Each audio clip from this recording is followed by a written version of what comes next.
అంబేద్కర్ కోనసీమ జిల్లాలో గత 4 రోజులుగా రామచంద్రాపురంలో కలకలం సృష్టించిన 5వ తరగతి బాలిక సిర్రా రంజిత అనుమానాస్పద మృతి మిస్టరీ ఎట్టకేలకు విడిపోయింది. బాలిక తల్లిదండ్రులతో సన్నిహితంగా మెలుగుతూ వారి ఇంట్లో ఎలక్ట్రికల్ పనులు చేసే పెయ్యల శ్రీనివాస్ ఇక రామచంద్రాపురం మండలం అంబికాపల్లె అగ్రహారానికి చెందిన రామచంద్రాపురం మండలం అంబికాపల్లె పోలీసులు సేకరించిన సాంకేతిక ఆధారాలను బట్టి గుర్తించారు. ఇక ఆర్థిక ఇబ్బందులు, ఈఎంఐ వాయిదాల చెల్లింపులు, చెల్లెలు పెళ్లి చేయాలనే ఇతర ఆర్థిక ఇబ్బందుల నేపథ్యంలో పెయ్యల శ్రీనివాసులు అఘాయిత్యానికి పాల్పడినట్లుగా వెల్లడించారు జిల్లా ఎస్పీ రాహుల్ మీనా.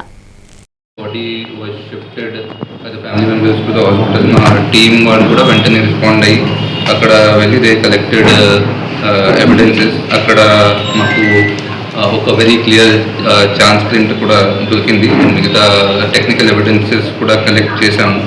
అది బాడీకి కూడా రామచంద్రపురం ఏరియా హాస్పిటల్లో by team of doctors postmortem చేయడం జరిగింది. సో అది postmortem report preliminary report base మీద మాకు దొరికిన evidences and chance print and other technical evidences base చేసి అది మర్డర్ కింద ఒక కేసు రిజిస్టర్ చేయడం జరిగింది. So based on the evidences and other inputs we arrested one accused name Peyyala Srinivas. He use to అతను ఏంటంటే అక్కడ సేమ్ బిల్డింగ్లో క్రింద ఉన్న ఒక జిరాక్స్ షాప్ పని చేసిన వాడు and he was also associated to media also. And ఏం జరిగింది అంటే అతని బ్యాక్గ్రౌండ్ ఏంటంటే he was having a lot of loan and చాలా ఫైనాన్షియల్ డిస్ట్రెస్లో ఉన్నారు అతను.